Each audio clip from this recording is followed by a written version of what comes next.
Notre initiative de ce mois offre plusieurs particularités. D'abord, c'est un jeune originaire du Noun au Cameroun qui se retrouve en Komtou, à Obala, dans le village Esson Mintan, où il pratique de l'élevage et de l'agriculture.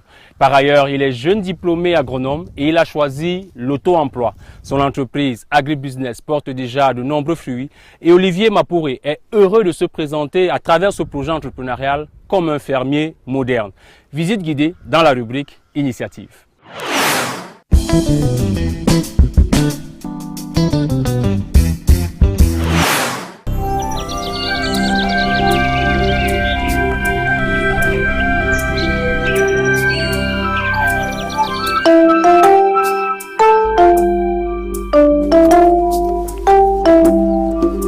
Bonjour, bienvenue à l'équipe de carrière.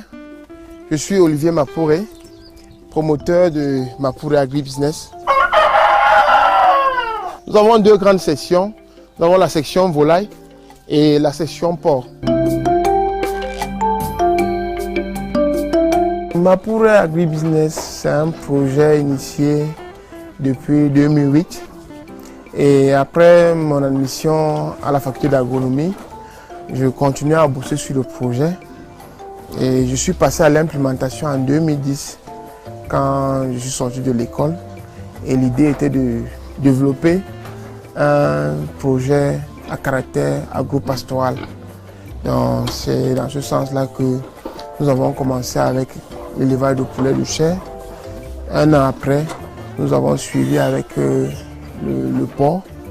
Et quelques temps après, nous avons pensé aussi associer à l'élevage l'agriculture. Ici, nous avons la minuterie où nous fabriquons l'aliment, nous stockons aussi la matière première. Ici, nous avons notre graineuse. Lorsque nous récoltons le maïs sur place, nous l'égrenons pour fabriquer l'aliment. Et là, nous avons notre balance. Ça, c'est notre broyeur. C'est l'ancien modèle. C'est une machine très stable qui nous permet de concasser le maïs.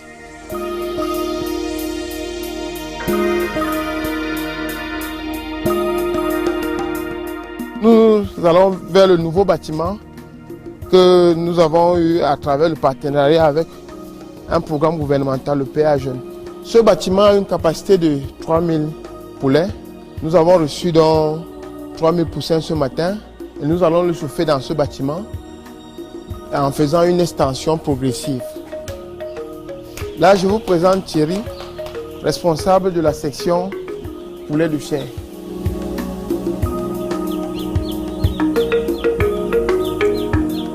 C'est depuis l'enfance que je nourris cet amour de faire dans le domaine agro-pastoral.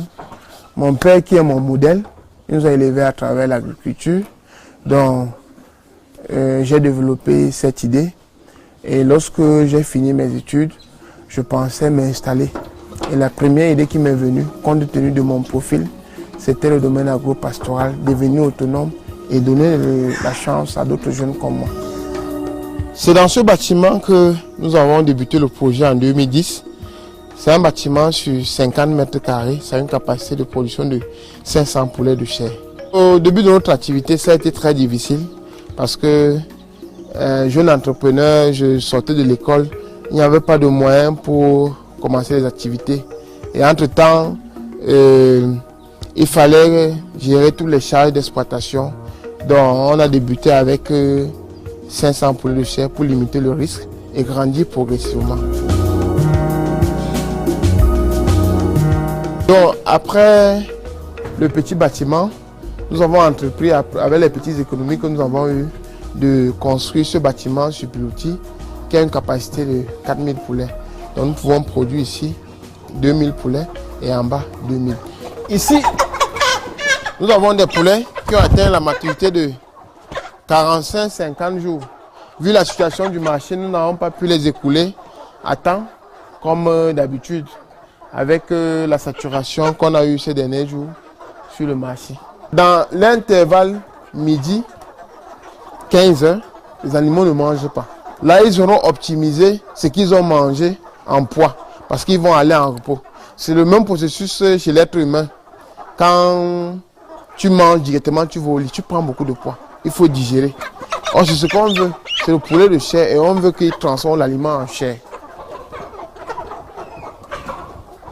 Ici, nous avons le bâtiment des poules villageoises, les pantalonnets.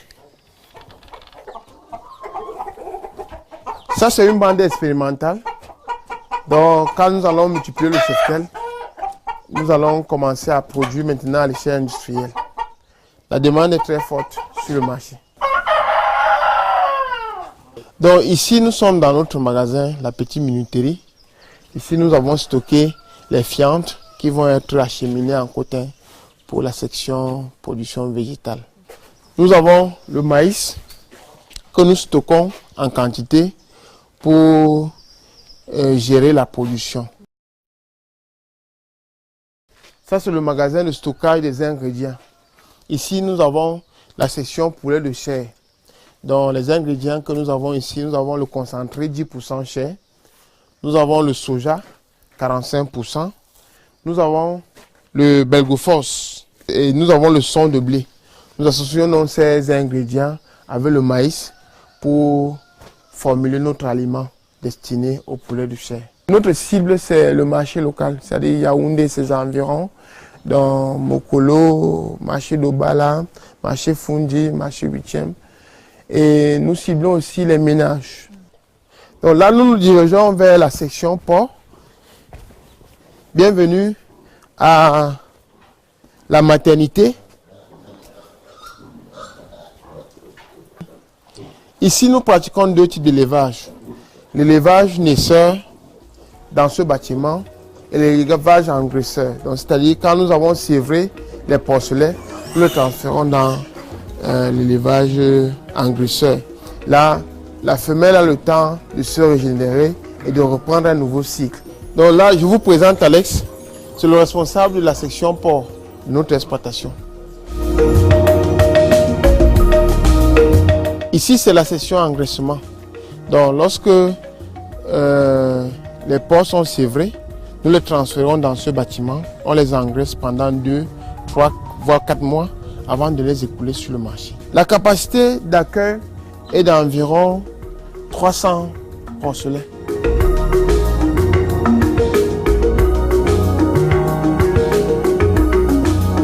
À ce jour précis, nous avons pu construire 3 bâtiments d'élevage. Donc, je remercie déjà l'État pour le soutien à travers le péage qui nous a appuyé pour pouvoir construire un nouveau bâtiment d'élevage d'une capacité de 3000.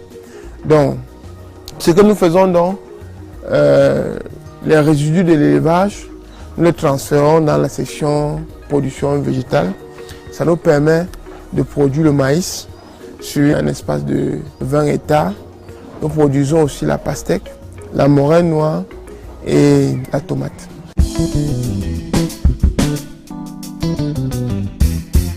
La première difficulté, elle est d'ordre financier. Après les finances, nous avons eu des difficultés d'ordre foncier. Vous savez que pour faire l'agriculture, on ne va pas développer une activité agro-pastorale dans l'air. Mais il faut du terrain. Pour acquérir la terre, ce n'était pas évident. Nous avons pu braver ça. Je tiens à préciser que mes grands frères Jean Bosco et Fongan ont été d'une importance capitale pour la mise en œuvre de ce projet. Nous invitons l'État à nous aider à organiser la filière avicole et même le circuit de commercialisation. Ici, nous n'avons pas encore de chambre froide pour pouvoir interrompre le cycle à 45 jours, d'abattre et de conserver pour pouvoir écouler progressivement. Et au niveau de nos clients, nous les invitons à soutenir la marque. Parce que lorsque vous arrivez sur le marché, vous ne savez pas d'où vient ce poulet, ce porc. Or, nous essayons de produire quelque chose de qualité, où le suivi sanitaire est de qualité, l'alimentation est de qualité.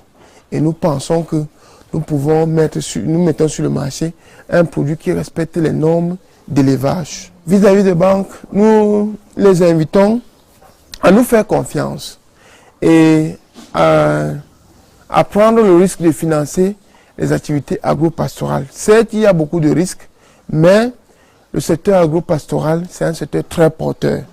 Et si les banques nous soutiennent, ça nous permettra de maximiser la production et d'accroître la sécurité alimentaire.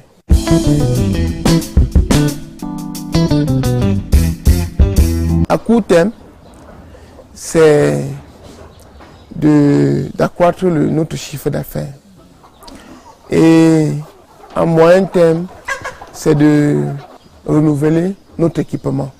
Parce que nous avons certains équipements qui sont déjà vieux, qu'il faudrait que nous puissions les améliorer.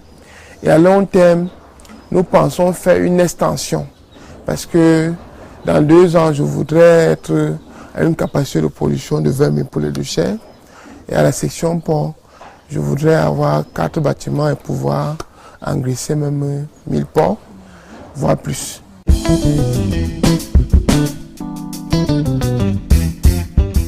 Le conseil que je donne aux jeunes, c'est de croire en ce qu'ils font, d'avoir l'amour de ce qu'ils font. Je pense que la terre ne trompe pas. Lorsque vous vous mettez profondément, vous finissez toujours par avoir gain de cause. Donc j'invite vraiment beaucoup de jeunes à s'y intéresser et à prendre leur destin en main et s'investir dans l'agriculture.